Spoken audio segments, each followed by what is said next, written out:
E aí, gente linda do meu coração, tudo bem com vocês? Espero que vocês estejam bem, porque estou muito bem também. Bom, pessoal, hoje iniciaremos a nossa análise em cima da obra da primeira etapa do Paz, a advogada que viu Deus, o diabo e depois voltou para a terra. É o seguinte, pessoal, essa obra é uma obra muito especial porque pela primeira vez na história da UNB, pela primeira vez na história do Paz, uma obra genuinamente brasiliense está sendo exigida, está sendo cobrada, ou seja, milhares e milhares de estudantes desse Distrito Federal estão tendo que ler essa obra. O que para os artistas da cidade, principalmente para o grupo G7, que é o grupo responsável pela obra, é muito significativo. Acho que foi uma escolha muito interessante que a UNB fez, a banca que define as obras, e escolher essa obra. Por quê? Porque ela é muito próxima da gente. Nós vamos falar disso no decorrer da nossa análise, beleza? É extremamente importante que antes de assistir isso você tenha lido a obra. Ah, eu só li o resumo mesmo e o resumo tá bom. Tá bom. Será mesmo? Larga de preguiça, lê a obra, é muito massa. É show de bola e você vai curtir. Demorou? Bom, pessoal, esse primeiro vídeo nós vamos contextualizar essa obra. Vamos fazer a contextualização, não vamos aprofundar muito dentro da história da peça. Nós vamos sim contextualizá-la. No início do princípio do começo, é o seguinte, precisamos falar que o gênero dessa obra é uma comédia besterol.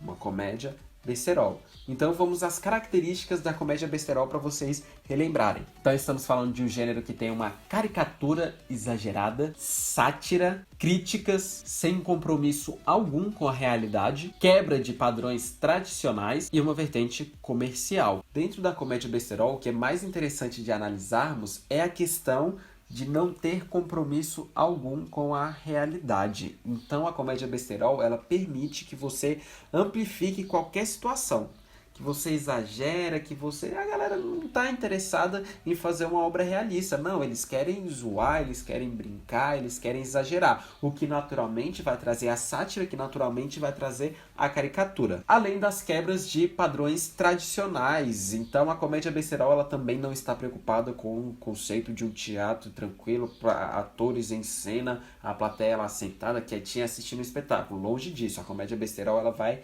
muito além. A comédia besterol, ela é o gênero base desse espetáculo, porém ele se apoia em outros gêneros também, principalmente nos autos. Vamos relembrar algumas características dos autos. Os autos geralmente têm elemento cômico, tem uma intenção moralizadora. Digamos que essa obra ela não aprofunda muito nessa intenção moralizadora, mas tem. Essa intenção moralizadora é tipo aquela coisa do você rir, que engraçado. E quando você entende, você fica... Caraca, meu irmão. Pesado. Né? Porque ela vem com umas críticas. Então tem essa intenção moralizadora sim, só que não é um grande aprofundamento dessa obra. Visa satirizar pessoas e comportamentos. Nossa, essa característica do auto está totalmente presente na advogada que viu Deus, o diabo depois voltou para a terra. É um título muito grande, né? Ficar repetindo, advogado que viu Deus, o diabo depois voltou para a terra. Vou me referir sempre à advogada. Personagens simbolizam vícios, virtudes, pecados, anjos, demônios e santos. Está diretamente relacionado a uma questão religiosa. Demorou? Então, contextualizamos a comédia besterol, que é o gênero base desse espetáculo, e contextualizamos o alto, características dos dois, e conseguimos ver características desses dois gêneros nessa obra com clareza, beleza? Disso não pode ter dúvida alguma, demorou? Bom, pessoal, essa foi uma obra escrita pela CIA de Comédia G7, beleza? Um grupo de teatro genuinamente brasiliense, com os atores brasilienses. Vou até colocar um trechinho para vocês agora de uma fala de um dos autores da peça, dizendo o motivo pelo qual eles a escreveram. Se liga. O advogado que nunca erra, que Deus o diabo e depois voltou pra terra. Esse texto foi escrito em 2003, readaptado em 2011. Esse espetáculo foi escrito por mim e pelos meus colegas do G7, meu grupo de teatro aqui de Brasília. Por que a gente escreveu esse espetáculo, você sabe? Não. Porque eu e o Rodolfo, dois dos integrantes, nós fazíamos direito à época. Aí a gente falou, pô, nada melhor do que zoar os advogados. A mais nova comédia de Brasília vai massacrar, torturar, expurgar, tratar da mais estigmatizada classe de todas, os advogados. Os únicos que não vão para o céu quando eles morrem. Olha só, pessoal, essa obra, ela tem uma forte base na intertextualidade. Opa, aqui já temos um ponto extremamente interessante de análise. forte base na intertextualidade. O que é essa intertextualidade? Dentro da obra existem várias referências de várias coisas. É necessário ter um conhecimento prévio dessas coisas para entender aquilo que está sendo dito.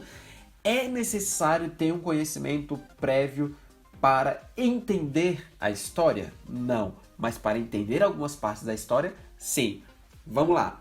Uma referência que existe são referências geográficas. Como é um grupo daqui de Brasília, a história ela é situada em Brasília. E por estar situada em Brasília, de vez em quando eles acrescentam alguns detalhes, como por exemplo, estava preso lá na IPTG. As pessoas que moram em Brasília vão conseguir compreender melhor essa referência. Quem mora em outro estado pode conhecer a IPTG? Pode conhecer a IPTG, mas nós que somos de Brasília, na verdade teve gente, eu lembro que ano passado teve gente que nem sabia o que era IPTG. É uma pista que liga Plano a Taguatinga. E aí, por exemplo, nós de Brasília temos essa referência muito mais forte, muito mais clara, quando ele faz referência ao Guará, por exemplo. E isso são questões de intertextualidade. Na verdade, isso são mais referências geográficas. Intertextualidade mesmo a gente vai encontrar nas questões bíblicas. Muita coisa da Bíblia está presente nessa obra. Muita coisa da Bíblia está presente nessa obra. Um exemplo claro e tranquilo de se analisar: Caim e Abel. A história de Caim e Abel é um fio condutor forte dessa história. Demorou? Então, intertextualidade é isso. São as referências que são feitas em cima de outras coisas e que você precisa ter um conhecimento prévio para entender aquilo, não a história como um todo. Porque você pode entender a história como um todo mesmo sem ter essas referências. Mas se tiver, torna muito mais engraçado ainda. Críticas políticas e sociais. Então aqui a Comédia Besterol ela tem uma liberdade muito grande para fazer essas críticas e no texto está colocado de uma maneira muito incrível, muito maravilhosa, muito show de bola. E uma desconfiguração do padrão usual da dramaturgia. O que eles fizeram? Isso é muito específico para quem pega o texto físico. Vocês que leram a obra, pegou o texto físico e leu. Você não só assistiu à encenação. E para quem pegou esse texto físico e leu, percebeu algumas diferenças. Por exemplo, essa obra ela não é dividida por atos e cenas. Ela é dividida por, além do prólogo, nós temos o artigo 1º, artigo 1º, inciso 1, artigo 3º, parágrafo único, artigo 4º, versículo 7, artigo 5º, a linha C, artigos 6, inciso 6, parágrafo 6, artigo 7 e epílogo. Perceba que há uma diferenciação na forma como eles dividiram esse texto, beleza? E, mais uma vez, está apoiado dentro da intertextualidade. Então, aqui nós temos um vocabulário constitucional, digamos assim, e bíblico. E eles misturam, eles brincam nisso daí. Demorou? A obra tem 30 personagens. E esses 30 personagens são interpretados por quantos atores? 4. 4 atores representam 30 personagens. Na apresentação desse espetáculo, por exemplo, a própria personagem da advogada ela é interpretada por esses 4 atores. Agora eu não tenho certeza se são pelos 4 atores, mas acredito que sim. Ela é interpretada por 4 atores. Então, vamos supor que eles trabalham com o elemento quente. O que é esse elemento quente? Uma peruca. Quando um ator coloca aquela peruca, ele está interpretando a advogada. Quando o outro ator vai lá e pega essa mesma peruca, nós conseguimos entender que é a advogada. Então eles utilizam a técnica do coringamento. O que é o coringamento? É um ator interpretando mais de um personagem. Então ele interpretou um personagem em uma cena, em outra cena já interpretando outro personagem e assim por diante. Isso é o coringamento. Então 4 atores interpretando 30 personagens como elemento quente. E aí já voltamos uma característica da comédia besterol, que não tem compromisso nenhum com a realidade. A gente fala de advogada. Não existe nenhuma mulher nesse grupo de teatro. São só homens. Só aí já temos uma caricatura, uma sátira. O espetáculo tem um prólogo, 7 cenas e um epílogo.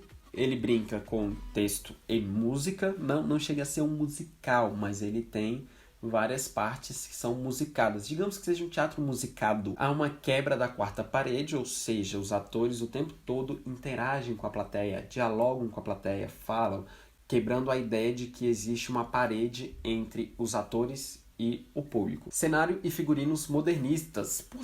Pela história se passar em diferentes cenários, eles não podem explorar com grandiosidade a constituição de um cenário. Então, um mesmo elemento, ele pode representar várias coisas dentro desse espetáculo, assim como o figurino. Digamos que tem um figurino base, esse figurino base ele vai ser muito simples e alguns elementos quentes vão diferenciar um personagem do outro. Pessoal, essa é uma contextualização técnica da obra, contextualização técnica, não aprofundamos em nada do que está escrito, não aprofundamos em nada da história em si, porque isso será na parte 2 da nossa análise, beleza?